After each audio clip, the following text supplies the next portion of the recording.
Hello and welcome to Michael's Minty Music for today. Today we review Queen's 1980 album, The Game. This album's really great, and it's one of my favorite albums from Queen, so this album's really good. This is the track listing, and these are the tracks I added to my playlist, which is all of them but one.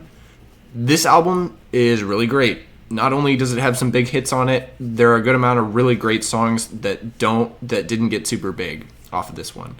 In terms of flow, the album's pretty decent. It alternates between slow and fast for the first half of the album, and then the second half starts more upbeat and slows it down to the end. Coming Soon's a great second to last track, and Save Me is a great last track to put here. In terms of the genre, the album's pretty rock heavy, but it includes a good amount of pop and new wave elements to make the rock tracks much more interesting. The main thing here is that the overall level of quality is very high. Pretty much every track here could be a big hit, in my opinion, and even the ones that are not big hits are still really good.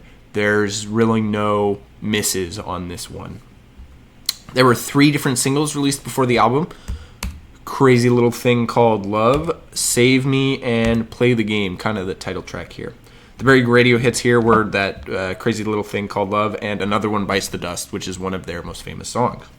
My favorite track here, though, probably Rocket Prime Jive. It starts off amazingly slow and then gets really fast. It's probably one of my favorite single Queen track and one of my favorite songs of all time. It really starts off side 2 really well, in my opinion.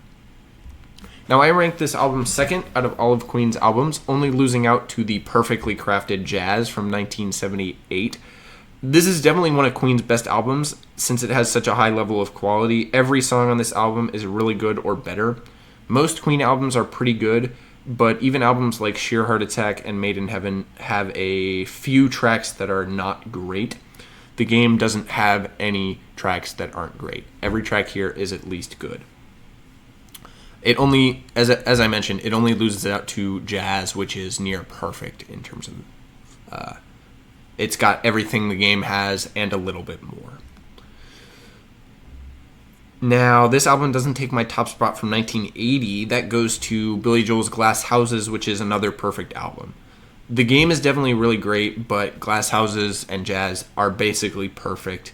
Even though The Game has no bad tracks, albums like the 2 I mentioned before also have no bad tracks and are just slightly better, in my opinion. I like them a little bit more, too. That also contributes. So, as a result, Glass Houses and Jazz are both a little bit better than The Game.